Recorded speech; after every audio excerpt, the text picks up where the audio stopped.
പറഞ്ഞോ. 2 മിനിറ്റ് കൊണ്ട് എങ്ങനെ ടാങ്ക് ഫിറ്റ് ചെയ്യാം? ഇവിടെ ഇതാണ് ഗൈസ് കണക്ടർ. ഇത്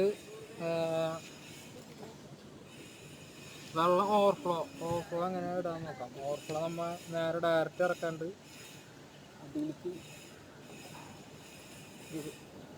അടിയിലേക്ക് ഇറക്കണം. ഓവർഫ്ലോ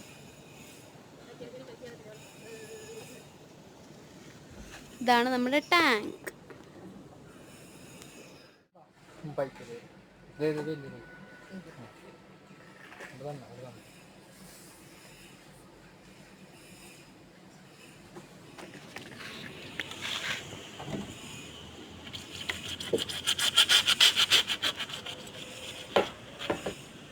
ടാങ്കിന്റെ മൂടി എടുത്തുണ്ടോ?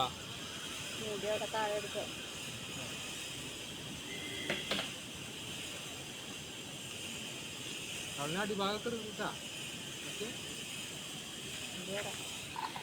അടിഭാഗത്ത് എടുക്കും. ആ സാധനങ്ങളും അടിഭാഗം പണി കഴിഞ്ഞു. ഇത് വെള്ളം കയറണത് ടാങ്കിൽ കയറും. ഇത് ഇറങ്ങണ പൈപ്പ് ഇതിൽ ഓവർഫ്ലോ പോയി അതിലേക്ക് ഈ പൈപ്പിൽ കൂടെ അങ്ങോട്ട് താഴ്ചണം. ഇല്ലേ? കഴിഞ്ഞ്